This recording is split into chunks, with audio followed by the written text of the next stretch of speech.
So I'm ecstatic about that. Now, back to Willard and Dibs on 95.7 The Game. What do you think? What do you think the first thing Nick said was when Brian called? What do you think Nick said? So his Nick, agent, Brian. Yeah, Brian A. Hey, Nick, I want you to sit down, have a seat. It's a 2. We're going to do 5 years. We're going to do $170 million. We're going to do $122.5 million guaranteed. And oh, by the way, this is actually, of all those numbers, here's the most fun one. If you want to play Fantasyland and act like this was happening to you, okay. Here's the most fun one. The signing bonus is $50 million. Major bag alert. So Major. We're just going to start with, here you go. Poof. $50 million. What do you think the first thing Nick said? That's pretty cool. Should I refresh my bank account? Is it direct deposit? Dude. I guess I better find my helmet. I assume it's now direct deposit only because Nick is not a rookie. But have you heard those stories of like when you're a rookie and you get that signing bonus? Guys, like you're coming out of college. Some of them came out early. They do not know what to do.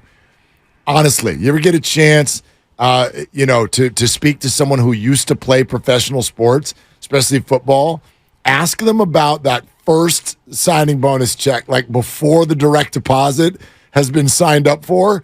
It's really funny. It's kind of cute, to like imagine people cruising around. It's almost like when you win a golf tournament, right? You're cruising around with that check that's bigger than you. Sure. And like Happy Gilmore. Happy Gilmore, He's yes. like, I don't have time to wait. I'm just going to walk over to the bank with the oversized check right now.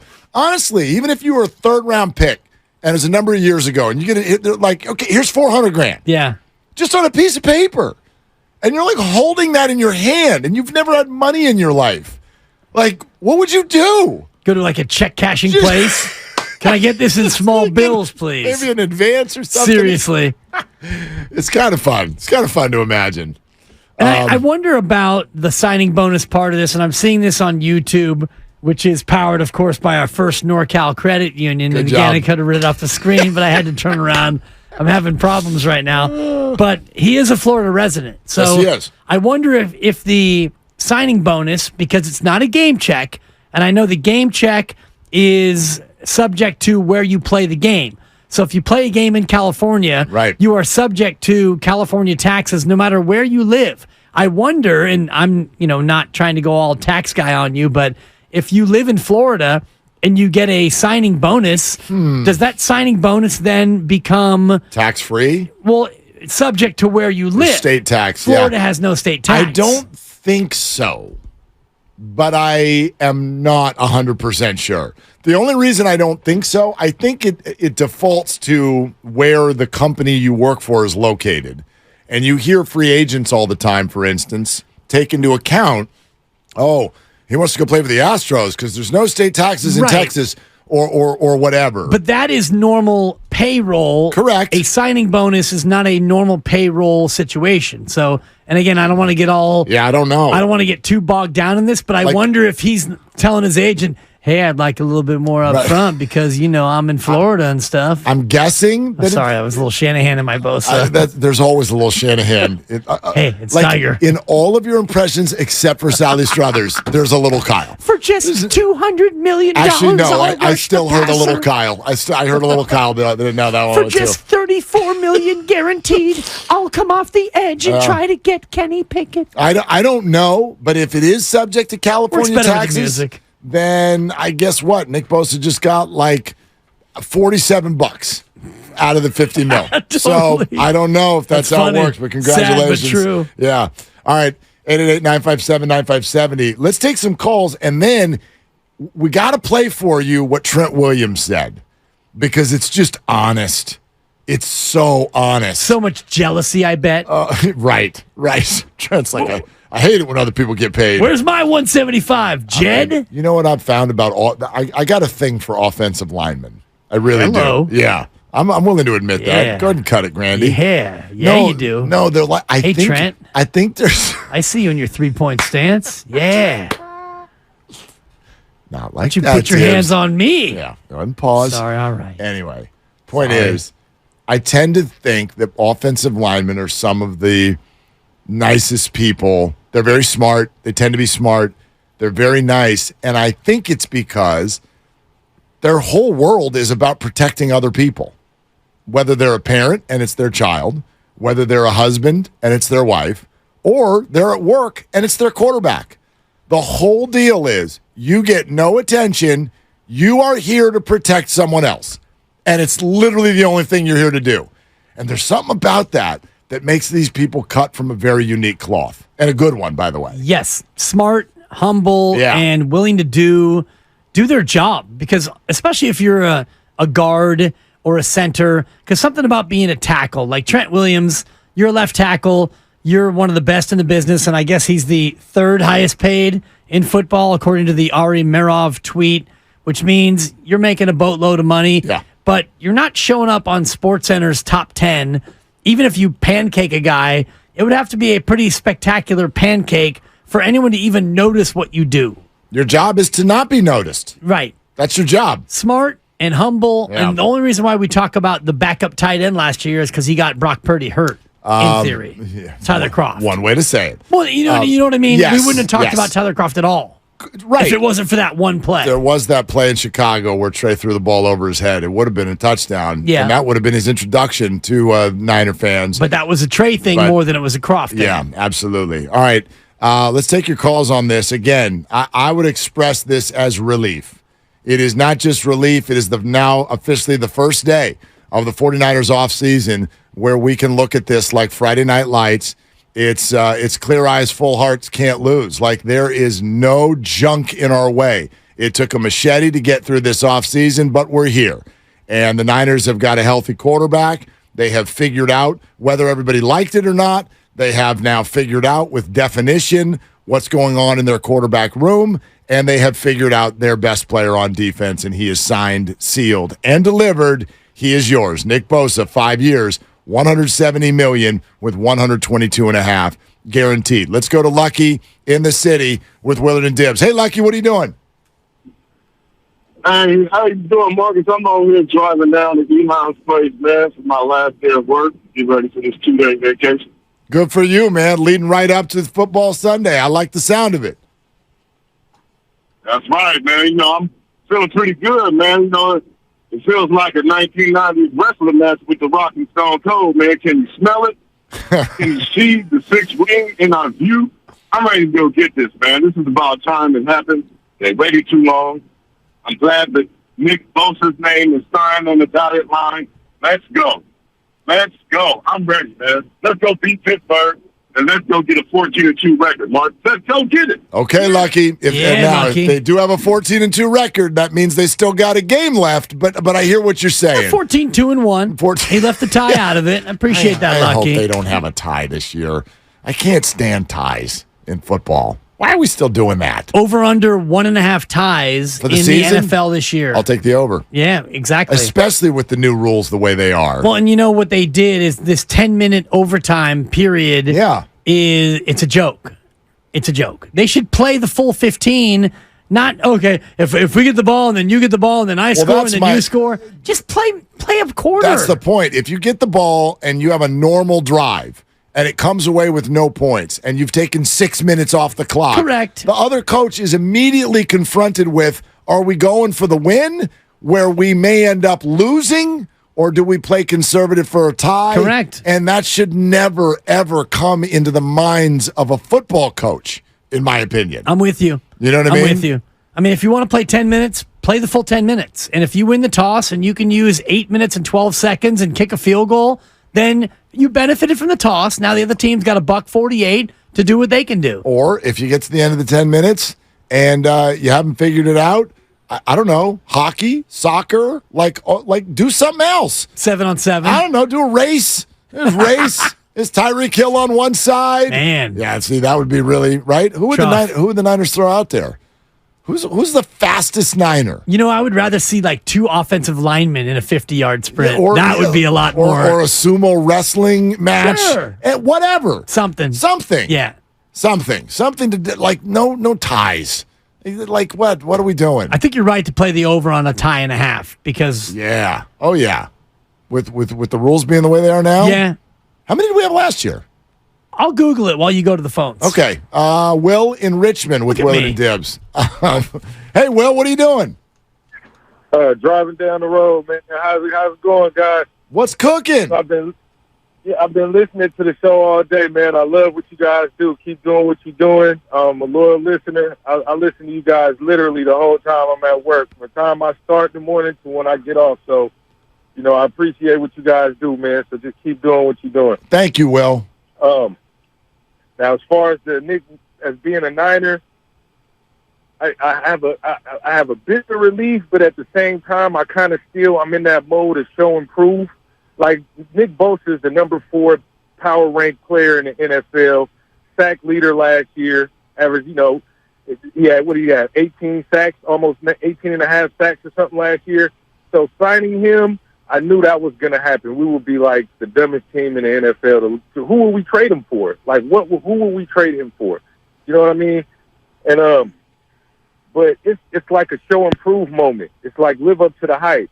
I'm still not so. I got to see. We have a new defensive package that we're running right now with Steve Wilkes. So it's like I want to see what we do there. And it's Brock Purdy's second year. He balled out last year.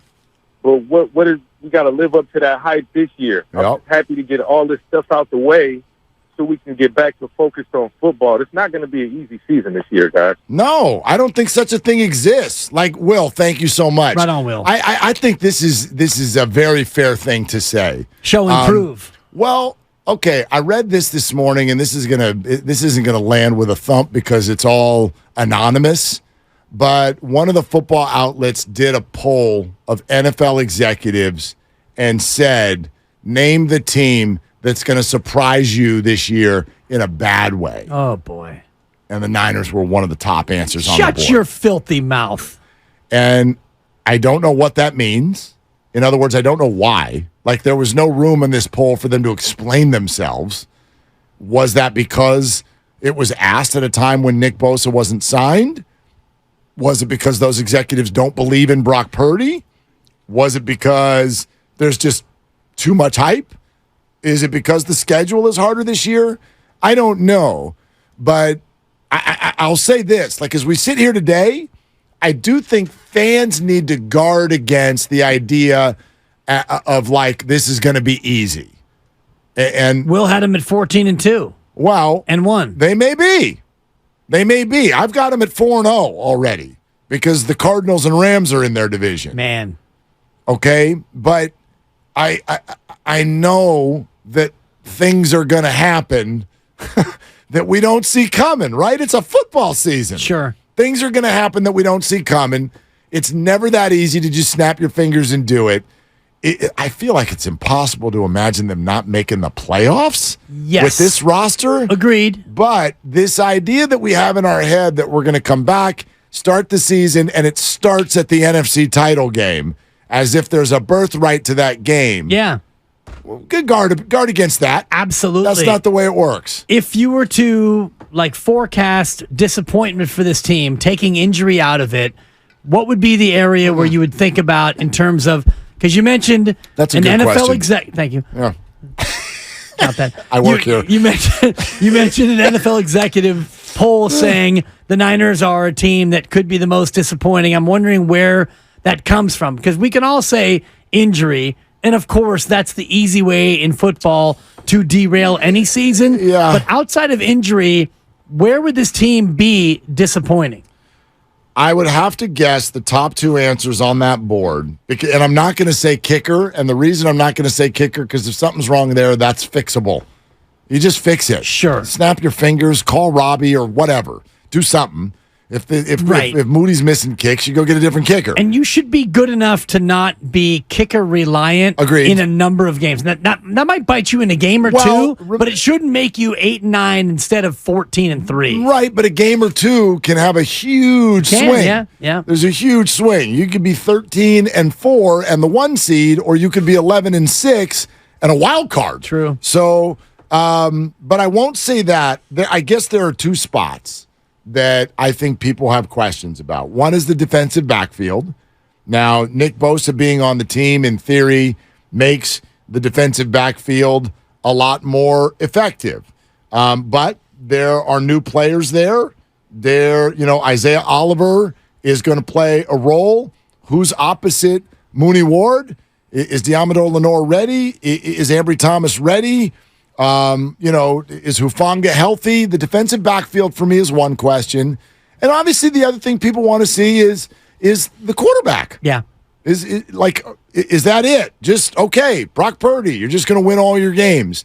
Those are the two things that I think everybody's looking at to go, do they look like we think they're going to look? Right, that's fair. Yeah. And I think you could throw in the offensive line on whether or not that is a repeatable unit. They've got a new right tackle, Colton McKivitz. We haven't seen him yet in this role in regular games. And, the interior three, that's all we talked about last year in terms of, the non-Jimmy G controversial topics last year was the interior three. I'm concerned about the center and the two guards. Well, they played pretty well last year. Can they back that up? And again, we're taking injury out of it. Where would you be concerned, Niner fans, is the question. 888-957-9570. Their head is now clear.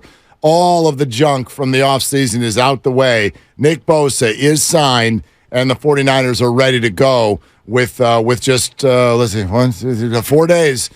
4 days until there's a football game in Pittsburgh. 91 hours. Yeah, earlier you mentioned about 100 hours. Yeah. It's officially 91 hours. It's, you got Thursday, Friday, Saturday, and then a portion of Sunday.